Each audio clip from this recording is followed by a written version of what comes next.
বিসিবির পরিচালক হিসেবে ফারুক আহমেদের মনোনয়ন বাতিল করে প্রজ্ঞাপন জারি করেছে জাতীয় ক্রীড়া পরিষদ।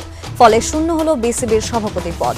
তার পদ হারানোয় বাংলাদেশ ক্রিকেট বোর্ডের নতুন সভাপতি হতে যাচ্ছেন আমিনুল ইসলাম বুলবুল। শোনা যাচ্ছে আগামী শনিবারই দায়িত্ব নিতে যাচ্ছেন বাংলাদেশের প্রথম টেস্ট সেঞ্চুরিয়ান।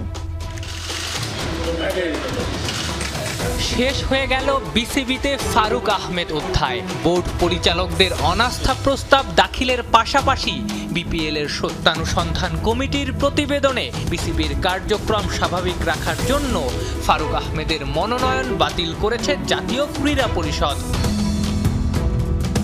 প্রশ্ন উঠবে, এনএসসি মনোনয়ন বাতিল করলেই কেন তিনি সভাপতি পদ হারাবেন? এনএসসির প্রজ্ঞাপনে তো সভাপতি পদ হারানোর কথা লেখা নাই। মূলত ফারুক আহমেদ জাতীয় ক্রীড়া পরিষদ মনোনীত ডিরেক্টর, তাই এনএসসি মনোনয়ন বাতিল করায় তিনি হারিয়েছেন বিসিবির পরিচালক পদ। আর সভাপতি যেহেতু পরিচালকদের ভোটেই নির্বাচিত হন, তাই জাতীয় দলের সাবেক এই অধিনায়ক এখন আর বিসিবি সভাপতি নন।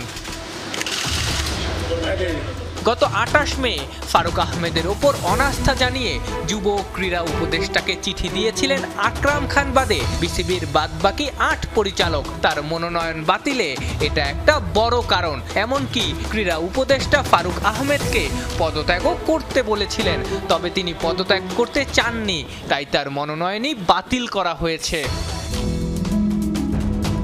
তার পদ হারানোয় বাংলাদেশ ক্রিকেট বোর্ডের নতুন সভাপতি হতে যাচ্ছেন আমিনুল ইসলাম বুলবুল। শোনা যাচ্ছে আগামী শনিবারই দায়িত্ব নিতে যাচ্ছেন বাংলাদেশের প্রথম টেস্ট সেঞ্চুরিয়ান।